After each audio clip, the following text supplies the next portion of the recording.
Good morning, Richard Eckley here. Happy Wednesday morning to you. We're on a Wednesday, so we're on a Relationship Wednesday on your 4 keys to a healthier, happier you. And I read a great quote earlier. It said, I shall read it now. Don't forget the day you met. It changed history for your family. And that's so true when you think about it. You think, crikey, when you go back and you think about our parents when they first sort of met and got together, circumstances. And sometimes it's quite random. There could be a meeting walking in the street. It could be, meeting for a coffee somewhere, out in a party, or friends introduce them, or work, you meet through work. And it's such a fine line when you sort of meet someone and you sort of click and you think, oh yeah, you're interested in the person. You sort of, obviously you're sexually attracted first of all often. And then you sort of get to know them and you fall in love with their personality. And then you get together and you have your family, and the family goes on and extended and grows. And you think, well, that initial meeting, those two people, it's like a random meeting, if you like, but it can affect so many people on down. You then develop friendships with a couple. Your work changes, your holiday things change. Everything changes. Your whole life changes when you get your first relationship, actually develops it properly.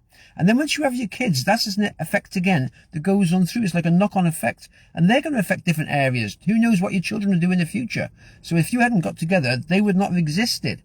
So then they're going to affect different people in the future. So it's, as I said before, history, it's amazing when you look back how that first meeting, when you got together, that first time you met, who knew what was going to happen in your future, how things are going to change when you come together? So with two separate people choosing to be together and live a joint life. And so much we can affect so much life outside of ourselves. If we're supporting each other, we can help each other through different situations. As you said before, relationships are great in the good times, but they're really proven in the bad times. So when you stick together, you work yourself through the bad times. That's when you get through even better times in the future. You've got to go through, it's like life. Life is, you have ups and downs in life. Life will throw you curveballs. Relationships will throw you curveballs. So it's just going through it all.